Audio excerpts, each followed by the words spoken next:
کیا آپ جانتے ہیں کہ پاکستان میں کچھ ایسے مقامات بھی پائے جاتے ہیں جن کے بارے میں عجیب قصے کہانیاں مشہور ہیں؟ ان میں سے کئی مقامات ایسے ہیں جن کے بارے میں عام پاکستانی بھی نہیں جانتے۔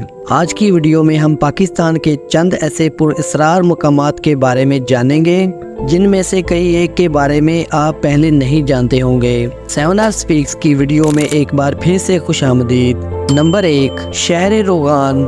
شہر روغان کو بیلا بھی کہا جاتا ہے اور یہ بلوچستان کے ضلع لسبیلا سے تقریباً 18 کلومیٹر کے فاصلے پر واقع ہے۔ اس جگہ کو جنوں کا شہر بھی کہا جاتا ہے۔ یہاں موجود پہاڑوں میں بے شمار غار بنے ہوئے ہیں۔ ان غاروں کو کس نے بنایا اور یہاں کون رہتا تھا کوئی نہیں جانتا۔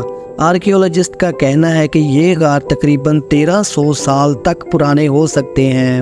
ان پہاڑوں سے اب تک 15,000 کمرے بھی مل چکے ہیں جن میں کھڑکیاں لگی ہوئی ہیں۔ پہاڑوں کے اندر ہی مختلف راستے بھی بنائے گئے ہیں جو ان کمروں کو آپس میں جوڑتے ہیں۔ ان پہاڑوں کے حوالے سے ایک قصہ بھی مشہور ہے کہ اس شہر میں ایک بادشاہ رہا کرتا تھا جس کی ایک بیٹی تھی اور اس پر جنات نے قبضہ کیا ہوا تھا۔ پھر ایک شہزادے نے اس شہزادی کو جنات کے قبضے سے چھڑایا۔ کہا جاتا ہے کہ تبھی سے اس شہر پر جنات نے بسیرا کر لیا تھا اور اب بھی غاروں اور کمروں میں جنات بستے ہیں۔ افسوسناک بات یہ ہے کہ ایسی تاریخی اور پر اسرار جگہ اگر کسی اور ملک میں ہوتی تو اس کو ایک سیاحتی مقامات میں تبدیل کر دیا جاتا، لیکن یہاں تو حال یہ ہے کہ ہمارے اپنے ملک میں زیادہ تر لوگ اس جگہ کے متعلق نہیں جانتے۔ نمبر 2، منگو پیر کا تالاب۔ دوستو اب چلتے ہیں کراچی اور بات کرتے ہیں کراچی کے علاقے میں منگو پیر کی اور اس علاقے میں موجود منگو پیر کے مزار کی۔ منگو پیر کراچی کے پرانے ترین علاقوں میں سے ایک ہے۔ اس علاقے میں پیر خواجہ حسن سخی سلطان، جن کو منگو پیر بھی کہتے ہیں، کا مزار موجود ہے۔ اس مزار کے احاطے میں ایک انتہائی حیرت انگیز تالاب بھی موجود ہے۔ اس تالاب میں درجنوں مگرمچھ رہتے ہیں۔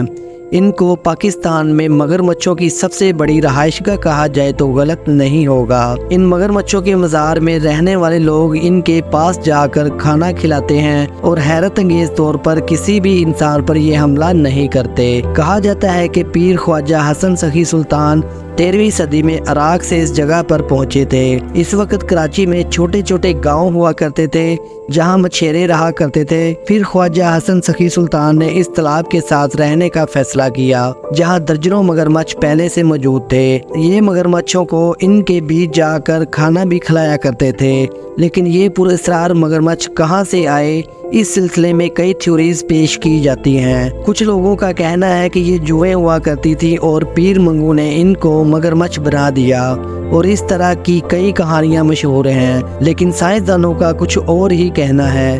سائنٹیفک سوسائٹی آرکیولوجسٹ کا ماننا ہے کہ یہ مگرمچھ یہاں ہزاروں سال سے رہ رہے ہیں۔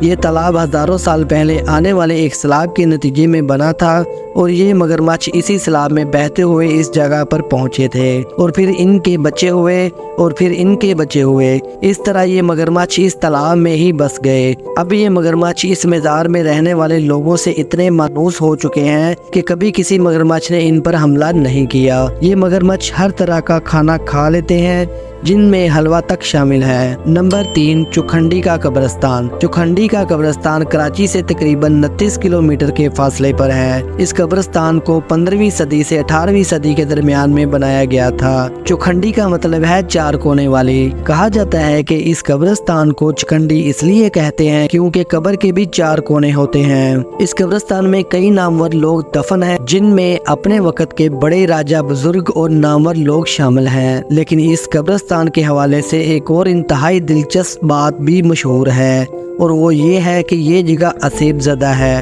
اور یہاں جنات کا بسیرا ہے۔ اس کو سندھ کے سب سے زیادہ اسیب زدہ علاقوں میں سے ایک مانا جاتا ہے۔ مقامی لوگوں کا یہ بھی کہنا ہے کہ رات کو یہاں پر موجود قبریں گرم ہونا شروع ہو جاتی ہیں اور پھر قبرستان میں سے چیخوں کی آوازیں بھی آتی ہیں۔ اس جگہ پر رات کو سفر کرنے سے منع کیا جاتا ہے۔ مشہور پیرانارمل پروگرام وہ کیا ہے بھی یہاں پر شوٹ کیا گیا تھا۔ نمبر 4، دوستو اب چلتے ہیں جھیل سیف الملوک کی طرف۔